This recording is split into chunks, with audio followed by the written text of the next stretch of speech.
চাচা করেছিল কতদিন ধরে? হ্যাঁ কতদিন ধরে করেছিল? আমি হ্যাঁ আমি এই যে গুদারা কাটা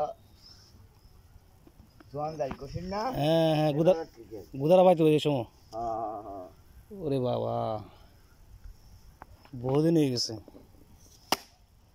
প্রায় কমপক্ষে 25 বছর। হ্যাঁ আরে বেশি 30 বছর এরকম 30 বছর হইব মনে হয়।